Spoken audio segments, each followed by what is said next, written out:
le président de la République puisse accepter de se surpasser, de mettre toutes les batteries en marche, de sorte à ce que nous puissions, que même 2 obus tombent à Kigali. C'est là, nous devons dialoguer au niveau interne. Parce que la diplomatie a échoué. Au niveau interne, parce que la guerre, Sheldon, parce que la guerre, notre armée n'est pas à mesure de refouler les ennemis. Ils sont dans notre maison. Quelques jours seulement après la signature de l'accord dit historique entre les Rwandais et la République démocratique du Congo, sous l'égide des États-Unis d'Amérique, le rebelle de M23 AFC vient d'avancer. La ville d'Uvira vient d'être occupée par ces rebelles fortement soutenus par les forces armées du Rwanda. Alors on en parle bien sûr dans cette nouvelle édition de votre magazine Débat 24. L'heure est grave. Cette énième agression face à cet accord qui a été signé tout récemment, qu'est-ce qu'il faut maintenant faire? Quelles sont les véritables pistes des solutions? Très bien entouré comme toujours, je suis honoré de la présence de Trésor Kalala, maître Trésor Kalala, parce que c'est un avocat avéré maintenant. Il est le président national de Sénat, Sentinelle de la Nation, et porte-parole des AADC, Alliance pour les actions de développement du Congo. À ses côtés, très honoré de la présence de M. Francis Mbia. Il est le coordonnateur national de Res Publica. Res Publica, c'est une ASBEL, une association sans but lucratif, mais qu'il faut dire qui soutient les régimes en place. Merci d'être là. Et en face, nous sommes honorés également pour la toute première fois de la présence de M. Saloumou Félix. C'est un cadre de l'Alliance pour les changements, les partis chers à M. Jean-Marc Kabound, comprenez, ils seront à 2 ce soir. Un autre cadre de l'Alliance pour les changements, c'est aussi Jean-Luc Moutala. Messieurs et dames, bienvenue à tous et à toutes. Nous commençons carrément avec Félix Saloumou. Félix Saloumou, c'est tout de même curieux, paradoxal. On signe un accord le mardi, on jubile, le chef de l'État est accueilli comme un roi, et quelques jours après, Uvira tombe. Comment vous allez expliquer ça? Merci beaucoup, monsieur John, pour m'avoir accordé la parole. Je salue mes co-débatteurs en face de moi. Par rapport à votre question, moi je dirais tout simplement que cet accord entre Rwanda et le gouvernement rwandais et le gouvernement congolais n'était pas un accord où l'Union sacrée devrait célébrer. L'Union sacrée ne devrait pas célébrer parce que cet accord ne concerne pas l'AFC et M23. Alors que chaque fois que le gouvernement rwandais dit que l'AFC M23 concerne les Congolais. Voilà pourquoi moi j'ai toujours dit que du moment où le chef de l'État sera toujours induit en erreur par ses collaborateurs, voilà les conséquences. C'était juste 2 ou 3 jours après cette signature que les rebelles ont continué à avancer vers Kamanyola. Après Kamanyola, ils ont pris Uvira. Après avoir pris Uvira, à l'heure où je vous parle, je viens de recevoir un coup de fil qu'ils progressent maintenant vers Baraka. Donc, quand on parle de Baraka, on voit déjà que la ville de Kalemi est aussi en danger. Personne ne peut accepter la balkanisation. Voilà pourquoi j'ai dit et j'insiste à ce que les peuples congolais doivent se retrouver dans les rues de la ville de Kinshasa et de toute l'étendue du pays. Pourquoi faire? Pourquoi faire, messieurs? Parce que nous devons dénoncer. On en a assez dit par rapport aux morts à l'est du pays, par rapport aux atrocités à l'est du pays. Nous disons non. Nous disons non, pourquoi? Parce qu'il faut que ça puisse s'arrêter. On en a subi beaucoup de souffrances avec la population de l'Est.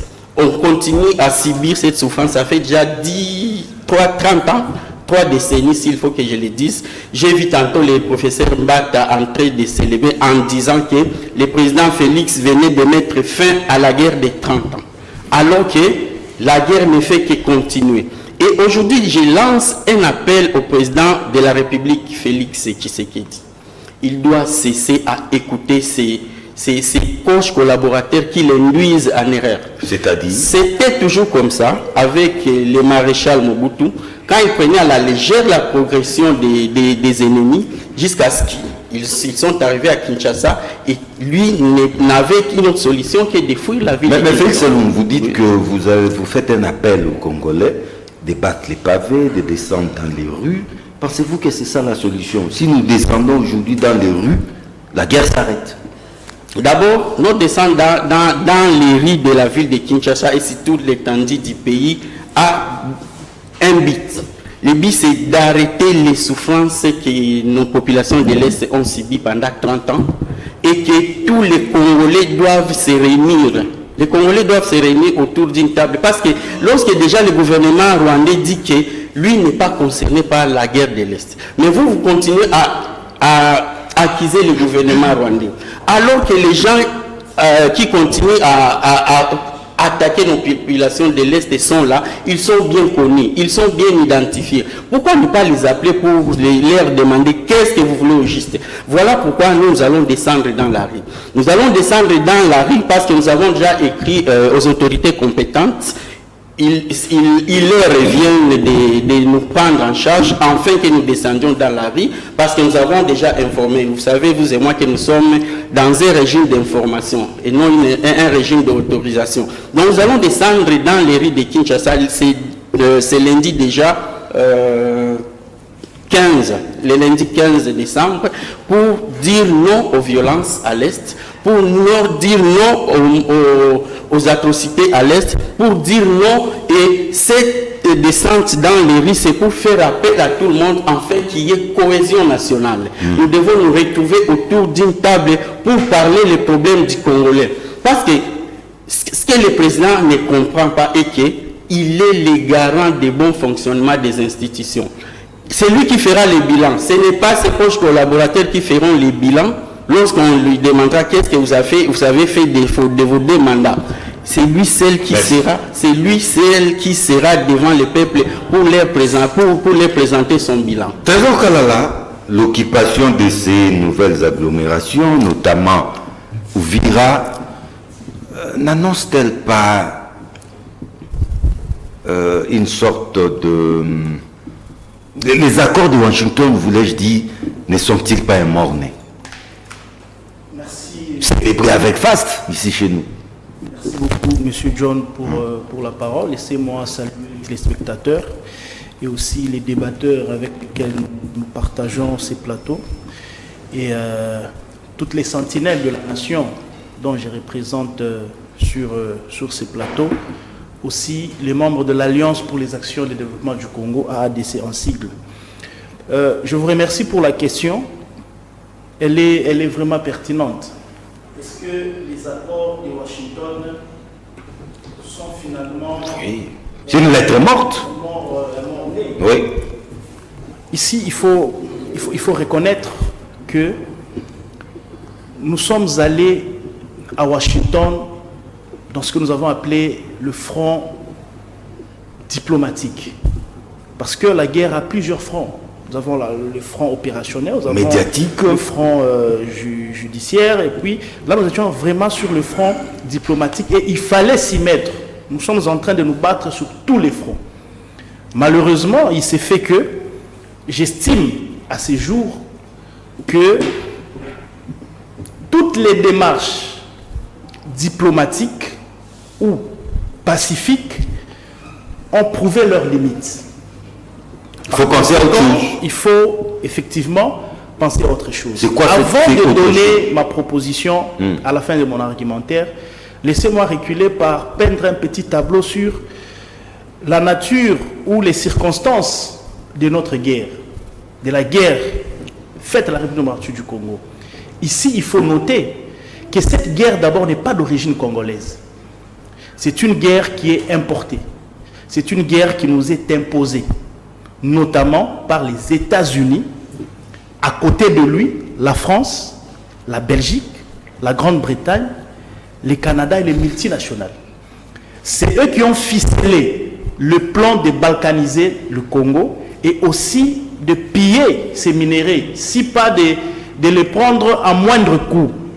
Et le plan a commencé depuis bien longtemps, même depuis le roi de Belge. Et Lumumba l'avait déjà annoncé en 1960. Lumumba l'avait annoncé. Alors il fallait chercher une brèche pour accomplir ces plans. Je vais sauter les étapes. Là, nous sommes en 1994 d'abord avec l'opération turquoise. C'était le début, je dirais, le début de l'exécution. Et en 96... Qui coïncide avec les génocides rwandais. Effectivement, parrainé par la France, c'était à dessein qu'on a laissé les réfugiés entrer avec les armes. Nous connaissons l'histoire. Alors, le début de l'exécution, c'était en 1996. Lorsqu'on prend Mouzé Kabila naïf, ne sachant pas qu'il est utilisé pour un fin, pour une fin ou pour un but. Lui, dupé, et tout le peuple congolais dupé, dans la chaleur de chasser Mobutu au pouvoir, alors que derrière, il y avait autre chose. Est-ce que l'histoire se répète? Mouzé Kabila arrive. Cette fois-ci, c'est quand même un peu différent. Okay. Mouzé Kabila arrive. Il remarque que ces gens ne sont pas entendus comme ça. Ce que je vois, c'est pas ça. Il les chasse. Quand il les chasse, vous connaissez l'histoire. On nous place maintenant quelqu'un qui va répondre aux aspirations de ces grandes puissances-là. Et le Rwanda. Ici, il faut dire qu'on nous a placé Joseph Kabila. Joseph Kabila, qui est Tutsi rwandais, qu'on a placé à la tête du pays durant 18 ans pour accomplir, en fait, le plan de toutes ces grandes puissances-là. Et c'est ce qui fut fait. Durant tous les parcours, nous avions les M23, les CNDP, pour brouiller la situation. Mais en réalité, ceux qui ont provoqué la guerre profitaient de cette guerre-là. Mais tant que Félix Tshisekedi est au pouvoir, il se met en bloc. Il se met comme un frein par rapport à tout ce que ces gens-là gagnaient. C'est comme ça que les armes ont encore repris.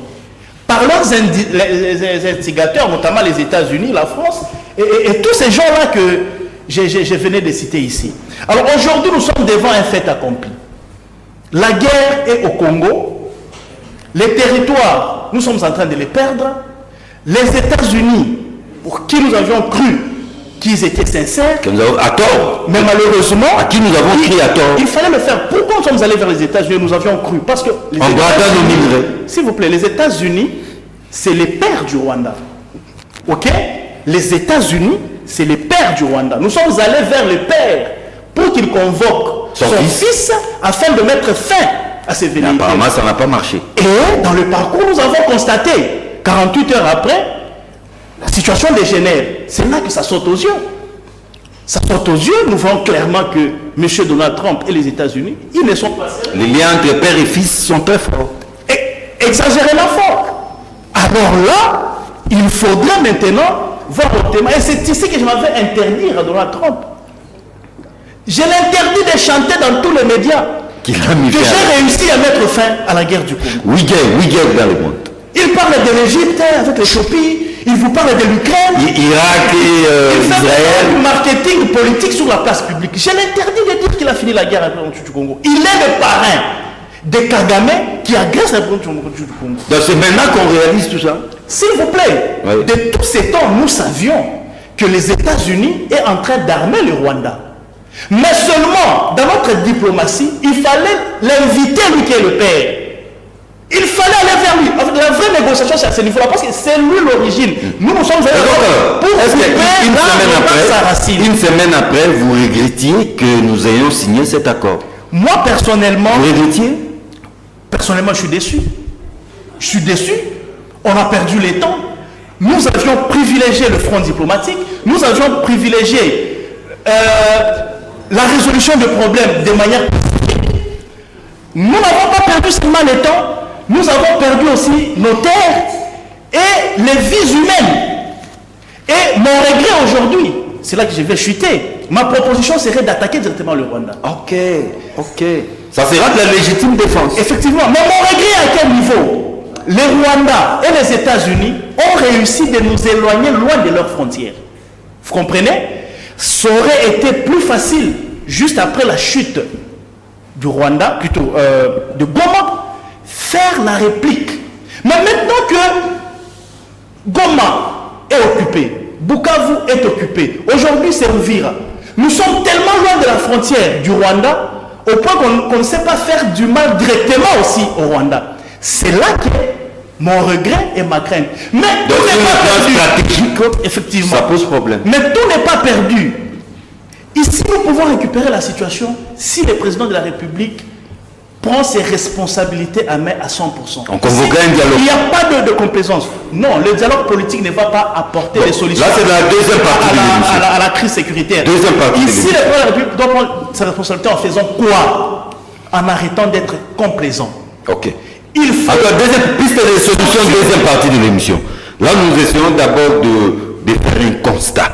Certes malheureux, je passe la parole à Jean-Luc Moutala. On signe un accord historique, accord de paix, tant ça réjouit. Le président Tshisekedi rentre accueilli comme un roi. Mais moins d'une semaine après, hélas, une autre ville de la République démocratique du Congo, occupée par des personnes avec qui nous venons à peine de signer un accord de paix. Votre lecture. Merci beaucoup, cher Dion, de la parole accordée. Je salue tout d'abord mes co-débatteurs ici présents. Je salue tout le peuple congolais qui nous suit de loin ou de près. Et je salue également ceux qui vivent des tensions, des terreurs à l'est de notre pays. Cher Dion, notre population mérite d'être honorée. Notre population mérite d'être respectée. Aujourd'hui, ce qui se passe, ça n'a pas de sens. Ça manque les mots. C'est de l'humiliation pour tout un peuple. Nous devons nous rendre compte que nous sommes en face à un danger imminent qui ne touche pas seulement le régime en place ou les chefs de l'État. Ça va au-delà. Ça va au-delà de la modeste personne de Tshisekedi. Ça touche tout le monde. D'où il ne doit pas privatiser la guerre. L'affaire de la RDC, c'est l'affaire de tout le monde. L'affaire de la société civile, l'affaire du peuple congolais, l'affaire des opposants, y compris ceux qui sont dans le régime. Parce que nous, au sein de l'Alliance pour le changement, nous disons, et ceux qui sont au pouvoir, et ceux qui sont dans l'opposition, nous sommes tous dans un même bateau. Si le bateau chavire, c'est tout le monde qui sera englouti. Personne ne sera sauvé. Voilà pourquoi la loi portant l'organisation et fonctionnement des partis politiques d'opposition réglemente tout. L'opposition est là pour donner des directives à ceux qui dirigent pour prendre des mesures conséquentes afin de sauver la population. Mais quand M. Félix Antoine Tshisekedi n'arrive pas à comprendre cela, voilà pourquoi notre population est toujours en train de souffrir. Parce qu'aujourd'hui, ce qui se passe à l'est de notre pays, là, ce n'est pas en Rwanda, ce n'est pas aux États-Unis, ce n'est pas en France. Ce sont les Congolais qui meurent. Ce sont les Congolais qui sont en train de... Les champs de bataille, c'est le Congo. Même si aujourd'hui la guerre parvenait à être surmontée, rien ne va ressusciter les morts. Voilà pourquoi Alliance pour le changement... Rien ne va réparer le fameux. Rien ne va réparer cela. Rien et rien. Nous appelons à la prise de conscience de tout un peuple, à la prise de conscience des dirigeants, de prendre les devants. Monsieur John, nous l'avons dit et nous continuerons à le dire. La guerre de l'Est ne trouvera pas la solution aux États-Unis, en France, en Angleterre, ni en Belgique. Ni de l'Orient, ni de l'Occident. Ni de l'Orient, ni de l'Occident. La solution de la guerre de l'Est sortira... Non, la solution c'est dans la deuxième partie. Voilà. Mais là maintenant on fait le constat. Vous estimez que Monsieur Dion, les accords de Washington sont caducs moins d'une semaine après. Voilà pourquoi je dis la force, la garantie, la solution à tout ça, ce n'est pas Washington, ce n'est pas France, c'est chez nous ici. Cher John, comment ça fait-il que quelqu'un qui est appelé à donner une médiation, à remédier à une situation qui se présente de la guerre permanente et imminente, il parle des affaires, il parle d'argent. Voilà pourquoi nous pouvons... Effectivement, il y a un accord économique stratégique. aux Américains. Pardon, il y a plusieurs accords signés. Les Américains viennent dans ces affaires. Il va engager beaucoup d'argent. Viennent dans ce qui oppose le Rwanda et la République démocratique du Congo pour leur propre intérêt. Les Américains ne prendront jamais la peau des Congolais. Ni la France. Personne ne va sentir notre souffrance et vise que leurs propres intérêts. Cette guerre est provoquée par eux-mêmes. Parce que c'est lorsque nous nous battons, les ennemis en profitent. Qui contrôle l'Est? C'est maintenant les minéraux sortent sans être contrôlés. Et cela leur profite. Qu'est-ce qu'ils vont nous apporter comme solution? Vous allez voir, le président de la Trump, il évoque la question d'argent. Il dit, nous allons signer ces accords, nous allons faire beaucoup d'argent. Nous allons faire beaucoup d'argent. Et puis je l'ai trouvé un peu moqueur. Il dit, regardez comment ils s'aiment. Comment ils s'aiment? Les gens qui ne se sont pas salués, qui ne se sont même pas regardés. Comment nous pouvons parler, cher Dieu, de la paix, de la signature de l'accord, au moment où... Et lui nous parle d'amour. Voilà. Mais Paul Kagame, le président Félix Tshisekedi, ils ne se sont pas même salués, ils ne se sont pas regardés. D'où provient la guerre? Au moment où les gens qui sont censés trouver la solution, ils n'arrivent pas à trouver la solution. Cher Don, les accords signés ici, nous pouvons les qualifier comme les accords des affaires. Ce n'est pas les accords de la paix. Et ce qui fait mal, le régime en place, j'ai suivi la communication de M. Patrick Mouyaï, à l'époque, parole du gouvernement. Il dit, mais maintenant, là, nous attendons celui qui est censé faire la médiation de dire au Rwanda de se retirer.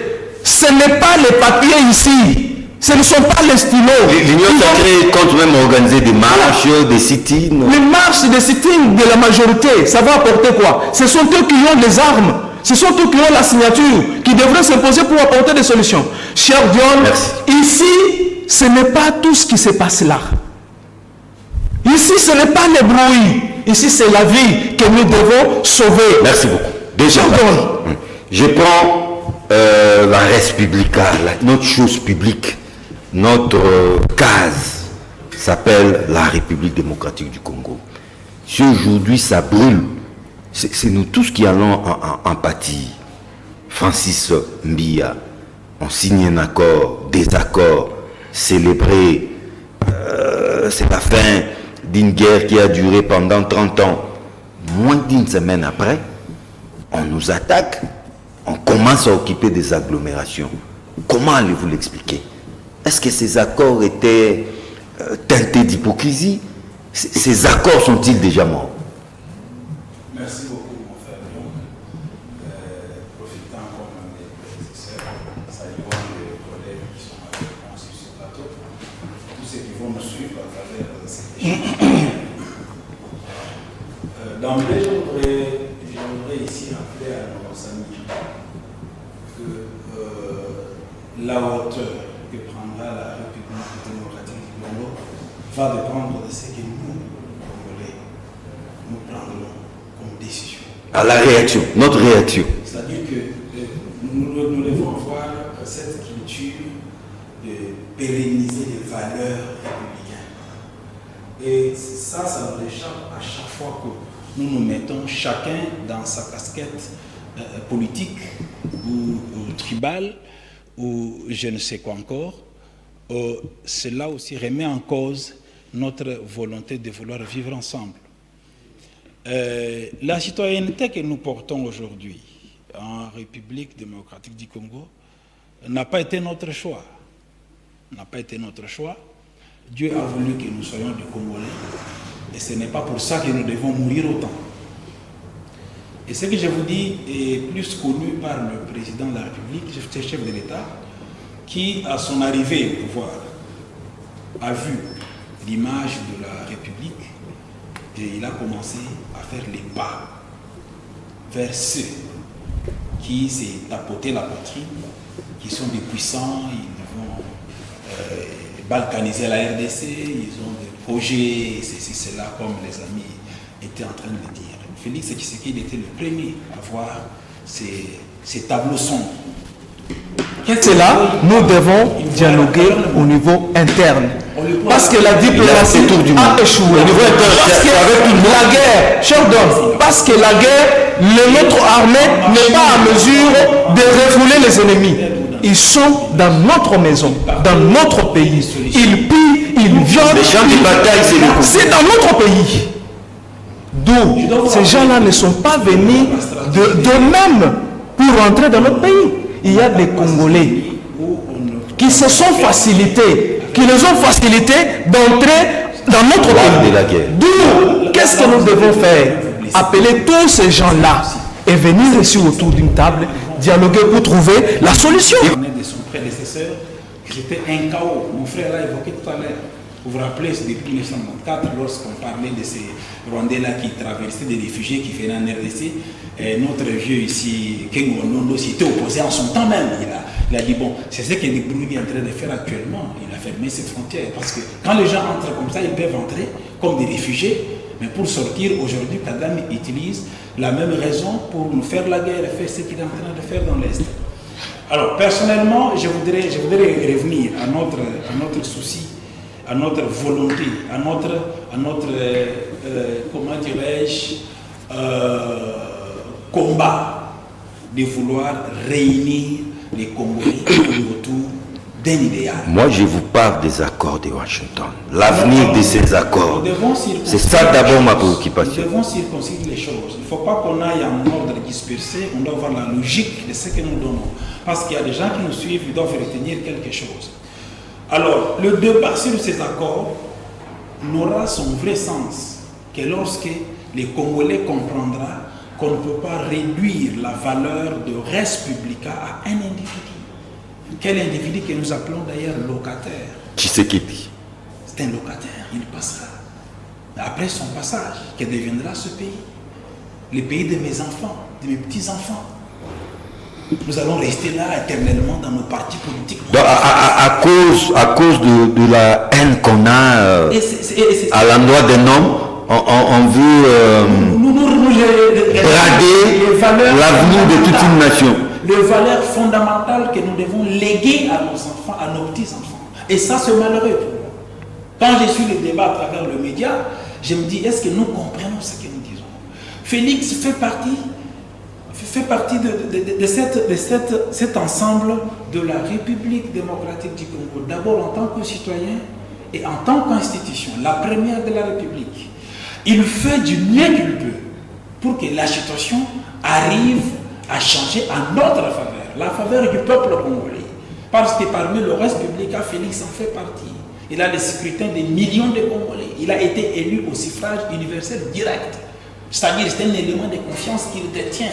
Alors, il dirige ce pays au nom et pour l'intérêt du peuple congolais. Alors, on ne va pas laisser nos affinités politiques, nos affinités tribales l'emporter sur les vraies valeurs de la République. Et ça, c'est inacceptable. Voilà pourquoi je voudrais ici recadrer une chose que j'ai entendue sur ce plateau, les accords. Dans le cadre des accords comme les nôtres, il y a eu d'abord célébrer avec face l'accord de paix. Bon, nous devons célébrer. Et je vous donne une illustration. Lorsque le chef de l'État tient son discours sur l'état de la nation, il parle par exemple, je parle de quoi? L'embouteillage par exemple. Dans la ville de Kinshasa. Vous aviez suivi les réactions du peuple.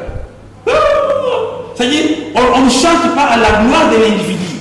Mais le peuple exprime les vrais soucis quand il touche au point où ça fait mal. C'est ça la réaction du peuple. Oui, toucher au point, oui, mais après solution. C'est ça ce qui est plus important. Vous dites toucher au point, mais après.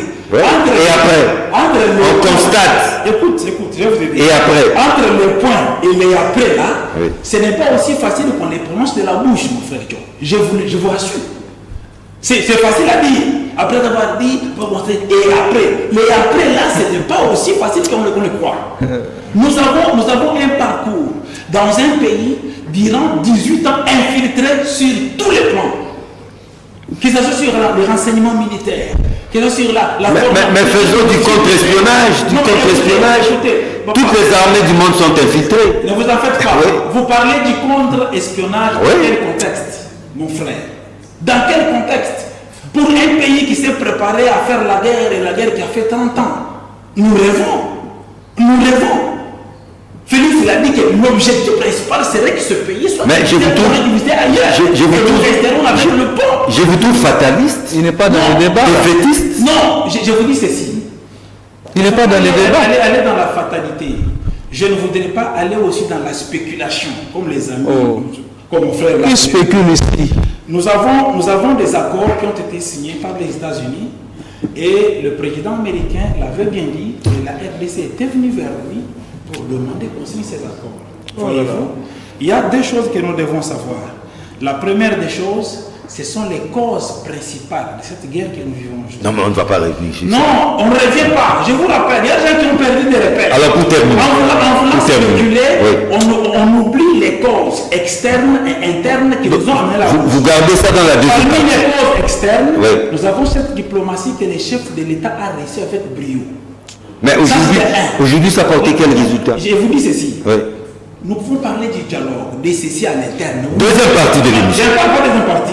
Oui. Je vais vous faire les références par rapport à la question de la guerre. Tout justement. Quand vous aurez la parole cette fois-ci, s'il vous plaît. Je vais finir mon idée. Non, mais je vous donnerai la parole. Non, S'il vous plaît. d'abord, la première- Veuillez faire plus de 5 minutes. J'ai fini mon idée. Bon, en une phrase, oui. J'ai dit ceci. La guerre que nous voyons dans l'est du pays, c'est une guerre qui vient de très loin. Ok, là, tous nous l'avons Qui a compris. 30 ans, c'est une de pouvoir. Oui. Et alors? Qui a reçu un coup de main très fort de M. Joseph Kabila pendant 18 ans. Et après? Et qui a eu des ramifications. Et quand Tshisekedi est arrivé, il a voulu prendre les choses du bon côté pour remettre la RDC sur l'échiquier international. Et ça n'a pas plu. Mais certains vous diront que Kabila a légué les pouvoirs à Tshisekedi. Ces pays étaient gardaient toutes ses Non, frontières. mais en fait, vous léguez une veste qui n'est pas de votre taille, mon frère. Vous ferez quoi? Vous allez porter comme ça? Qui n'est pas de votre taille. Non, mais je dis ceci. On vous a Le Congo n'est pas de la taille de Tshisekedi. Je ne parle pas de la taille de Tshisekedi. Voilà pourquoi vous réduisez les débats d'individus. C'est ce qu'il faut éviter, même, papa. Il faut éviter ça. Mais c'est vous qui l'avez dit. Il ne faut pas réduire le débat de l'individu. Je parle de la structure république démocratique du Congo. Merci. Durant 30 ans, il y a eu guerre. Vous savez qu'un pays qui a connu la guerre durant 30 ans et qu'aujourd'hui un président arrive, vous demandez qu'il fasse la magie pendant 7 ans. Non, il fait ce qu'il peut. Il faut lui donner 100 ans. Et non, écoute, Ouais. après avoir signé des accords, Rwanda a violé ces accords. Votre conséquence? C'est lui qui a fait signer ces accords, qui s'est porté comme parrain de ces accords-là, Trump. prendra une décision Ah, c'est ce que nous attendons. Merci. pour l'accompagner. Écoute, je ne finis pas. Parce que les gens pensent que les soldats américains viendront. Non, S'il vous ils plaît. prendront une décision pour accompagner la RDC dans ce processus de parce qu'ils Vous n'êtes savent pas seul sur ce plateau. Merci. Mais plutôt. Merci. Les gens ont beaucoup de minutes. Non, non. Je voudrais atterrir par là. Vous allez faire Demandez aux amis. Cette guerre dont nous parlons aujourd'hui, les conséquences qu'elle va laisser. Ok. C'est nos enfants et c'est nos petits-enfants. Félix Salou, les tableaux sont Les tableaux est sombre. Beaucoup sont revenus sur les origines de cette guerre, notamment M. Francis Mbia qui l'a fait brillamment. Mais on ne va pas se limiter à se lamenter, à pleurer, à pleurnicher. Piste de solutions. Qu'est-ce qu'il faut faire maintenant? Parce que le pays est en train de partir. Qu'est-ce qu'il faut faire pour arrêter cette hémorragie? Merci beaucoup, M. John, pour la parole accordée. Moi, je pense que nous devons être réalistes et nous regarder en face, yeux dans les yeux pour se dire des vérités. Ok. Quelles sont ces vérités? D'abord, j'ai aimé ce que mon frère en face, mon frère Trésor Kalala a dit tantôt. Je l'avais déjà dit dans mes émissions précédentes. Quand je me rappelle lors de la campagne électorale de 2023, lorsque le président Tshisekedi avait fait son intervention au niveau de la radio Top Congo FM, il avait dit que si j'attends seulement un coup de balle tuer un de nos compatriotes, à la moindre escarmouche, je réunirai les deux chambres pour qu'ils m'autorisent de faire la guerre contre les Rwandais. Et dans mes émissions précédentes, depuis l'année passée, j'ai essayé d'insister sur ça. Nous sommes vraiment humiliés par ces pays, par ces petits pays, les Rwandais. Beaucoup de gens disent ici qu'ils connaissent les causes profondes de cette guerre, mais moi je vous informe que les jours que l'opération turquoise a commencé, j'étais à Kigali. J'ai traversé Kigali pour venir chez nous à Bukavu. C'était en 1994, bien sûr que j'étais encore trop jeune, trop petit. L'air est grave, M. John. Piste de solution. Les pistes de solution à ce stade, du moment où les Rwandais, le gouvernement rwandais, ne reconnaît pas avoir soutenu l'AFC M23, et alors que lors de ces accords, l'AFC M23 n'était pas concerné, moi je pense que la solution doit être retrouvée en interne. En interne, qu'est-ce qu'on doit faire? D'abord, ici, il s'agit de la République. Nous ne devons pas parler de façon complaisante pour faire plaisir aux uns et aux autres. Nous ne devons pas parler parti politique. La guerre, la solution à cette guerre est d'abord celle-ci. Le chef de l'État doit se lever et prendre certaines décisions et laisser d'abord ceux qui l'entourent, les dialoguistes. Quelles sont ces décisions? Du moment où ceux qui font la guerre, on ne veut pas les écouter. Comment est-ce que nous trouverons une solution? Parce qu'on ne veut pas les écouter. On ne veut pas écouter nos militaires? Déjà, non. Ceux qui font la guerre, l'AFCM 23, lorsque Nanga récemment avait dit encore qu'il veut un dialogue. Ah, nous devons dialoguer avec ces gens. Exactement. Avec ces gens-là. Exactement. Nous devons dialoguer avec eux. Nous devons savoir qu'est-ce qu'ils veulent, quelle est la cause, quelles sont les causes de leur prise des armes. Parce qu'ils se disent un mouvement révolutionnaire. Ils ne sont pas contents peut-être de la manière dont le pays est géré. Voilà pourquoi il faut les appeler tout autour d'une table. Appeler toutes les parties de l'opposition. Moi, je ne parle ici des partages du gâteau, non. Moi, je parle d'un dialogue inclusif et sincère. Et à partir de ça, nous serons un peuple uni de nouveau. Et à ce moment-là, nous allons commencer à voir comment est-ce que nous devons prendre des précautions pour sécuriser nos frontières. Nous devons nous dire les vérités en face. Au stade actuel, nous n'avons pas une armée qui va faire arrêter cette avancée des rebelles de AFC M23. Nous n'avons pas cette armée. Merci. Vous imaginez que depuis Bounagan était prise par les rebelles, ça date de 3 ans et demi si je ne me trompe pas. Qu'est-ce que le gouvernement avait fait pour récupérer ces territoires? Et aujourd'hui, c'est maintenant 3 provinces qui sont presque touchées. Déjà, bientôt là, si cette hémorragie ne s'arrête pas, c'est Kalemi qui va tomber parce qu'il progresse déjà vers Baraka. Et moi, je maîtrise tous les territoires, toutes les localités de l'autre côté. Et au moment où ils se trouvent, ils ont l'alternative du coin. Exact. Ils ont la facilité de prendre Kalemi. Il y a les lacs Tanganyika. Il y a les lacs Tanganyika, mais il y a aussi des routes pour contourner les lacs. Donc, ne faisons pas de la complaisance, c'est le pays qui est en train de partir. Et si ces gens arrivent ici, et ceux qui sont en face de moi seront en dessous du lit pour fuir ces Kalala, Saloumou, qui est un fils du coin, du grand qui vous l'a dit, la solution aujourd'hui, ne nous voilons pas la face, c'est un dialogue.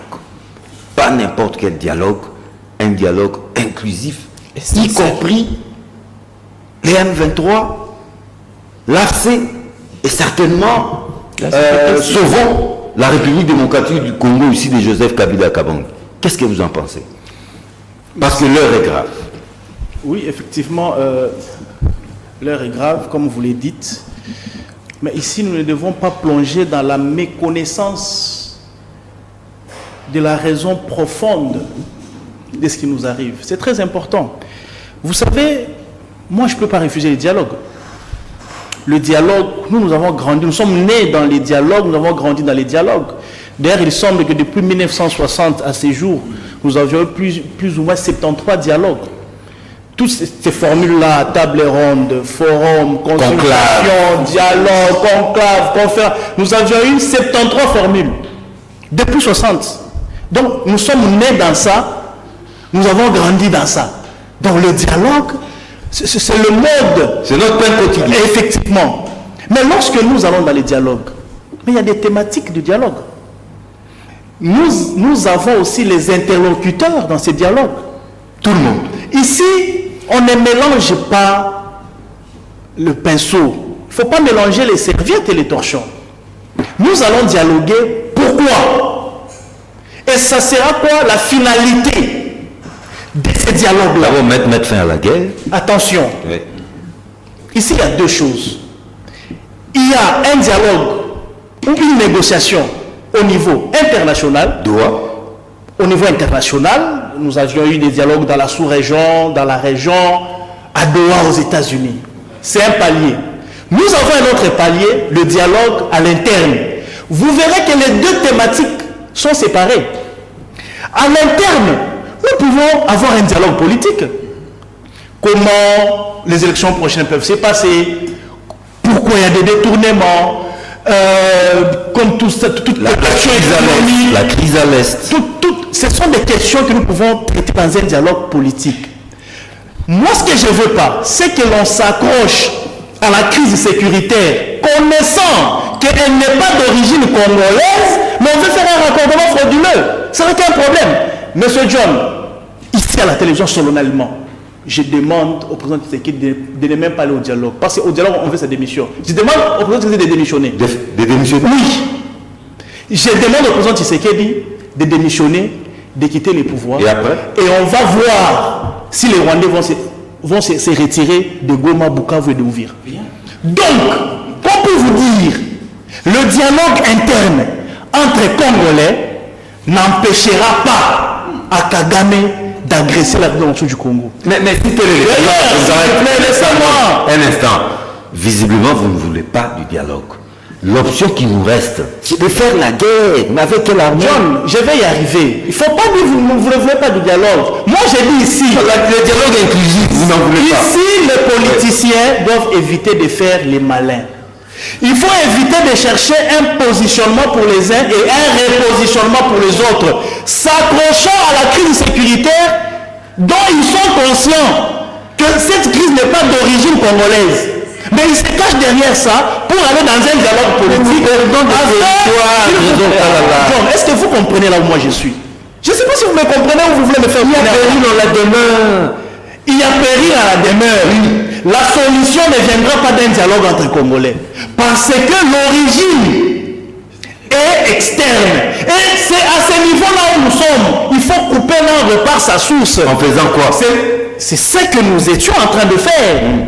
Malheureusement, aujourd'hui, ces dialogues au niveau international, moi j'ai dit, ça démontrait ses limites. Mais ce n'est pas une raison de dire que nous devons dialoguer à l'interne pour arrêter la guerre. Nous allons négocier, nous allons prendre des résolutions, nous allons même demander à Tshisekedi de partir et il part. Bon, mais Tozo, je vous dis, nous faisons maintenant quoi pour arrêter la guerre? S'il vous plaît. Bon, nous faisons quoi pour arrêter la guerre? Mais j'arrive. Okay. Pourquoi insiste dans mon temps? Ok. Donc, nous prendrons des résolutions.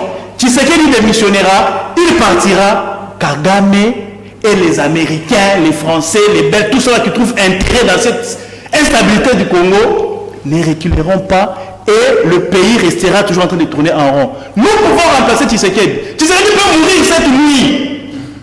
Kaboul devient président de la République. Cette situation continuera.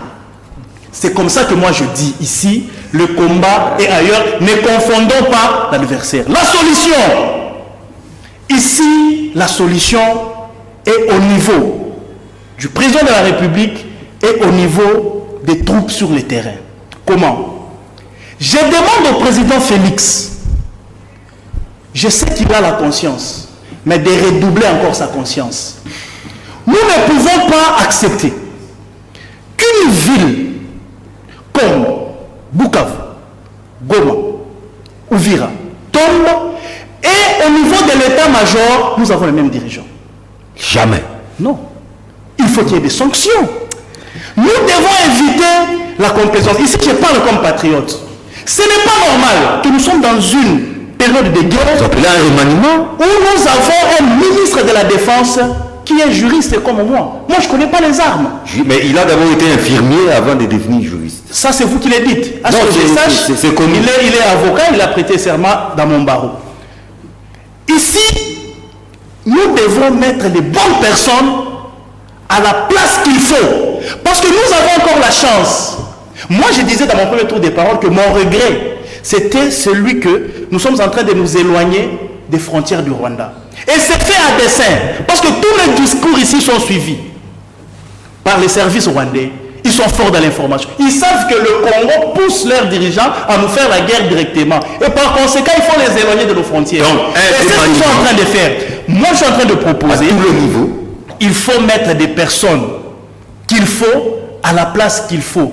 Et que le président de la République puisse accepter de se surpasser, de mettre toutes les batteries en marche, de sorte à ce que nous puissions, que même 2 obus tombent à Kigali. La guerre. Je vous Effectivement, La et guerre. là, je crois que même la guerre au Rwanda. même au niveau international, on va nous reconsidérer. Merci. Je finis par l'exemple de Iran et Israël. L'Israël a l'appui des États-Unis et des autres grandes puissances. Tous ces multinationales sont avec Israël. Ils ont eu à faire ça plusieurs fois. Enfin, ce que le Rwanda a fait pour nous, l'Israël le fait. Ils l'ont fait plusieurs fois avec l'Iran. Or, l'Iran ne peut pas battre l'Israël dans une guerre frontale. L'Iran, les États-Unis peuvent l'écraser à tout moment. Mais à un moment, ils se sont décidés de mourir. Ils ont largué des bombes en Israël et leur façon de les considérer par les Américains a changé et même la communauté internationale. C'est de même avec nous. C'est vrai, nous pouvons avoir peur. Rapport de force. S'il vous plaît, nous pouvons avoir peur. On dit non, Kagame a les Américains, si nous attaquons, ils vont nous bombarder. Non, si nous lançons les bombes là-bas, je vous dis, la façon de regarder ou de voir la République autour du Congo, même sur la scène Mais c'est tout de même suicidaire. va changer. Suicidaire. Il faut, comme on dit en lingala, c'est un Mutuba. Et même, s'il vous plaît, et même si, ok, et si nous arrivons à faire ce que je suis en train de dire, il y a certaines dispositions, même dans l'accord, qui seront renégociées. C'est clair. Cher Non, laisse-moi vous relancer. D'après Trésor Kalala, dialogue à l'interne, tout ça, on va se parler, après ça sera le partage des gâteaux, on se connaît. Ça, c'est pas une solution. Parce que les causes de la guerre sont ailleurs. Alors la solution, je l'ai compris, il a fini par cracher le morceau, c'est la guerre. Faire la guerre au Rwanda. C'est ça la solution qui nous reste. Qu'est-ce que vous en pensez? Merci beaucoup, cher Dion, de votre question très pertinente. D'ailleurs, c'est ça notre terrain. Alliance pour le changement avec le président Jean-Marc Kabound. Cher Dion, aujourd'hui, je ne reconnais pas Maître Trésor Kalala. Je ne le reconnais pas. Et Monsieur Francis, je pense qu'il aurait dû mieux faire se taire comme a fait les autres, que venir dire des rencontres sur votre plateforme. Non, ne dites pas ça, ne dites pas ça. Cher John, Ils ont dit des choses. vous savez que ça fait très mal quand on est en face de gens qui se reconnaissent incapables d'apporter la solution à la crise sécuritaire, au problème qui touche à la population. Quel est votre Monsieur Francis, Mais, il dit, d'après lui, tu ne peux pas porter la taille de veste qui ne te convient pas. Donc, d'après lui, M. Félix Tshisekedi n'est pas en mesure de gérer le pays. non, il n'a pas dit ça. Il n'a pas dit ça. Le pays que Kabila avait géré pendant 18 ans, et Tshisekedi a été élu majoritairement par le peuple, avec la confiance de toute la population, il n'est pas en mesure, mais c'est ce qu'il a dit. Cette veste qu'il Il a dit n'arrive pas... ne réduisons pas ce débat aux individus. Cher Dion, je reviens à ce qu'il a dit. J'ai même mentionné ça. Vous ne pouvez pas porter de veste qui n'est pas de votre taille. C'est quelle veste qui n'est pas à la taille de M. Félix Tshisekedi? Cela veut dire que le pays, qui est aujourd'hui entre les mains de M. Félix Tshisekedi n'est pas en mesure de gérer ça. Piste des solutions. Monsieur Dion, je reviens parce que je vous dis que je n'ai pas reconnu Maître Trésor, que j'ai connu très longtemps. Il dit, même si aujourd'hui, le chef de l'État a démissionné. Vous voyez? Et quand vous devenez président, vous, monsieur Dion, tous à l'IDPS, il vient de dire, la question de la guerre date de 1994, ça ne commence pas d'aujourd'hui. Il y a eu autant d'efforts qu'on a fait face à tout cela. Qu'est-ce que M. Félix avait préconisé en venant pour qu'il soit être élu? Non, la question va au-delà de la personne de Tshisekedi. C'est ce qu'il dit. Monsieur John, oui. Il n'est pas bon c'est pas Tshisekedi de parler à leur place. J'invoque ici sur votre plateau ce qu'ils ont dit, ce qu'ils ont parlé. Cela veut dire la diplomatie a montré sa limite. Où ses limites? Où ses limites? Ce sont leurs mots, ça ne vient pas de moi. Voilà pourquoi je dis aujourd'hui, je ne le reconnais plus. Il devrait plutôt rester à la maison que venir ici. Qu'est-ce que vous préférez? Cher Dion, je pense que je venais de vous dire dès le début. Oui. J'essaie de recadrer leur dire. Vous l'avez fait? Monsieur Francis dit encore aussi que toutes les armées du monde sont infiltrées. Oui. Nous les connaissons. Nous connaissons ce que notre armée est infiltrée. Contre-espionnage. Mais notre capacité intellectuelle de surmonter cela, ce qui fera en sorte que nous puissions sécuriser notre population. Nous savons que nous sommes infiltrés. Qu'est-ce que nous avons fait pour contrecarrer ça? Cher John, vous insistez trop, mais je voudrais que je puisse recadrer tout ce qu'ils ont dit. Vous l'avez fait. Alors, solution maintenant. piste des solutions. Voilà. Ils doivent savoir. Très bien. Nous avons trois voies. Nous avons la voie diplomatique, nous avons la voie de la guerre, nous avons la voie du dialogue. Quelle est la voie la plus efficace en ce moment?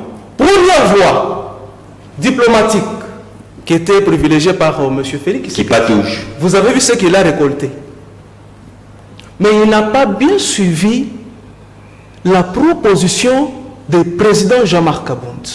Vous savez, dans ce pays, il y a des personnes très vaillantes qui comprennent des choses plus bien longtemps.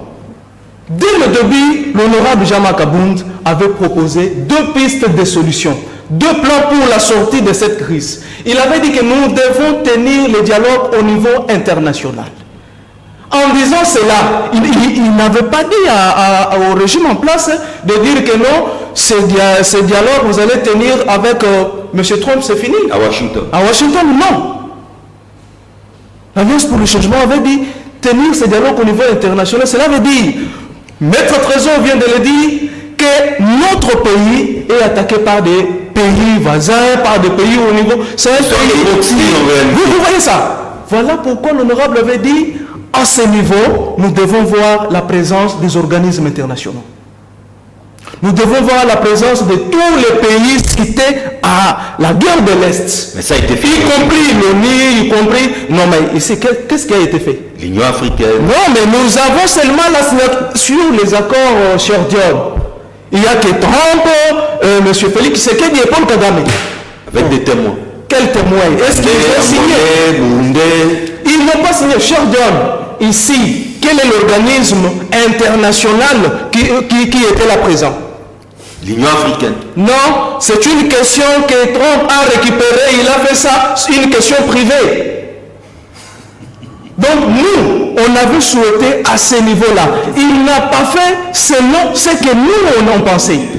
Comme cela ne suffisait pas, on a dit, d'accord, tu n'as pas pu respecter ce que moi je vous ai proposé. Après cela, nous devons dialoguer au niveau interne. Parce que la diplomatie a échoué. Au niveau interne, parce que la guerre, Chardon, parce que la guerre, notre armée n'est pas à mesure de refouler les ennemis. Ils sont dans notre maison, dans notre pays. ils pillent, ils violent. Les champs de bataille, c'est les coups. C'est dans notre pays. D'où ces gens-là ne sont pas venus d'eux-mêmes pour rentrer dans notre pays. Il y a des Congolais qui se sont facilités, qui les ont facilités d'entrer dans notre pays. D'où, qu'est-ce que nous devons faire? Appeler tous ces gens-là et venir ici autour d'une table, dialoguer pour trouver la solution. Je vous dis, tous les Congolais. Merci. Merci. Maya, non, je vous donne la parole. S'il vous plaît. Apparemment, vous avez donné la solution. Non, là, nous courons derrière l'État. Vous avez donné les solutions. Vous avez compris. Je redonne Maya à chaud, s'il vous plaît. Je réponds. Oui, parce que, non, c'est encore frais dans la tête du Congolais. Il faut que ça sorte. Lorsqu'on avoue sur ces plateaux d'un télo, ok, et des gens qui suivent l'histoire, pas l'histoire racontée, l'histoire vécue, il dit que sur le plan international, pour ce qui concerne des dialogues ou des accords, nous n'avons que signé à Washington et à Doha. Mais c'est la méconnaissance de l'histoire, mon cher ami. Est-ce que tu sais que ces accords, dans leurs annexes, reprennent les résolutions de Nairobi? Est-ce que vous êtes informé? Est-ce que vous savez que ça reprend les résolutions de Luanda? Du Conseil de sécurité. Est-ce que vous savez qu'il y a les résultats? En fait, il y a une résolution du Conseil de sécurité. Une résolution du Conseil de sécurité des Nations Unies. Est-ce que tu sais qu'il y a le rapport des experts?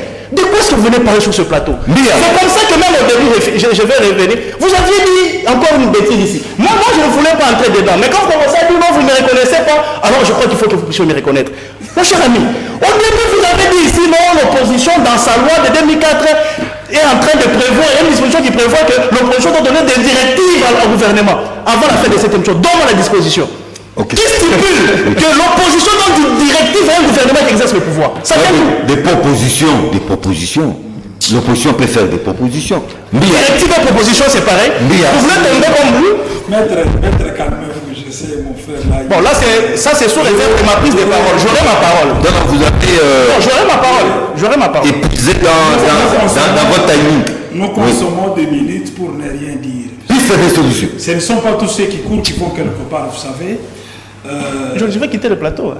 Il y a, mais comment on entend des choses comme ça? Cette analyse ridicule qui vient de mon frère, il est juriste, je ne sais pas comment il conçoit les choses pour nous dire que la solution, vous avez bien posé la question. Il dit qu'il faut mobiliser notre capacité intellectuelle pour mettre fin à cette guerre. Non, c'est la capacité militaire, mon frère. Il y a des choses que vous devez maîtriser lorsque vous vous engagez dans un débat contradictoire, surtout politique. Il y a des réalités, des ramifications que vous devez maîtriser. Alors, à vrai dire, je reviens à mes propos du départ. Parce que tout le monde sur ce plateau m'a rejoint. Je vous ai parlé des causes profondes de cette guerre. On n'est plus dans la phase des causes. Cette guerre, ça vient de l'extérieur. Voyez-vous? Nous le savons. Alors, nous savons ça. Ça vient de l'extérieur. Qu'est-ce qu'il faut maintenant? Le mécanisme en prend. Nous commençons d'abord par le départ du chef de l'État qui a porté sa responsabilité. Par les contacts extérieurs, jusqu'à arriver aujourd'hui à la signature avec le Rwanda aux États-Unis. C'est là échoué. Ça a échoué. Abouti à quoi? Non, laissez-moi développer mon idée. Lorsqu'on a signé des accords et on est revenu au Congo, le Rwanda a repris les hostilités. Ne parlez pas d'M23, non, c'est le Rwanda qui a poussé. Parce qu'en fait, quand vous suivez, même Burundi il dit clairement, 17 camions sont entrés avec des militaires rwandais. Ça, c'est vrai. 22 camions sont entrés. Alors ici, je trouve sur ce plateau des gens qui me disent M23 avance, qui sait qui dit non. Une quarantaine de camions. Quand je parle de cette veste-là qui n'est pas à la taille, c'est à la taille de la République démocratique du Congo. Je vous rappelle, au début, je vous parlais de ceux qui parlent en francophone et en français. Je ne sais pas si on parle en francophone ou en français. Je parle de la RDC, notre héritage, le bien que nous devons léguer à nos enfants, nos petits-enfants. Nous avions été infiltrés par la volonté de ceux qui ont dirigé ce pays avant que Félix arrive. Félix est arrivé pour se battre afin de nous remettre sur l'échiquier international. Alors, je voudrais que M. Moutala nous dise quelles sont les revendications profondes de M. Nanga Donc il défend les... Moi, je ne suis pas porte-parole de Nanga. Ah, au moins, vous n'êtes pas porte-parole. Vous me demandez pour que je vous dise ça. Mais vous C'est au dialogue qu'on saura les revendications. Voilà pourquoi nous disons la solution, c'est le dialogue. Je suis dans ta logique.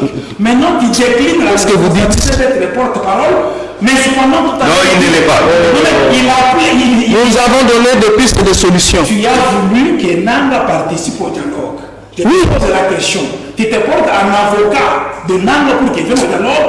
Je te pose la question, ces revendications profondes. Piste de solution. Nanga et Kabila ont pris des armes. Ils se sont fait de marionnettes de Rwanda. Ils ont attaqué la RDC. Et bien qu'ils viennent jusqu'à Kinshasa pour voir les forces. S'ils parlent là, ils viennent à Kinshasa. Alors, Tshisekedi est là, il est au pouvoir. Que Nanga et Kabila fassent face leur guerre, qu'ils viennent à Kinshasa, qu'ils sachent Tshisekedi parce que vous le faites tous les jours. Ça, je mets là. La solution, c'est... Solution, oui. Le Rwanda, c'est comme nous le voyons à travers le monde. Qui pouvait croire que la Russie pouvait prendre des temps qu'il n'a plus avec l'Ukraine? Ah oui, ah oui. Ne vous en faites pas, mon frère. La guerre, elle fait bien commencer, on ne sait pas quand elle va finir. Le Rwanda que vous voyez, nous allons faire la guerre. Les Égyptiens que vous voyez aujourd'hui. Nous allons faire la guerre au Rwanda. Et le problème principal, c'est quoi? Mon frère là a parlé de ça aussi.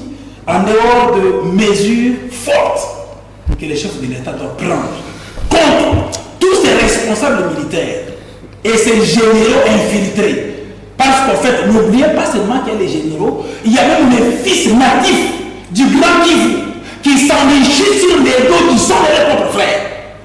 Il y a même des gens, des députés élus du Nord Kivu et des sénateurs qui s'enrichissent sur les salaires. C'est du business.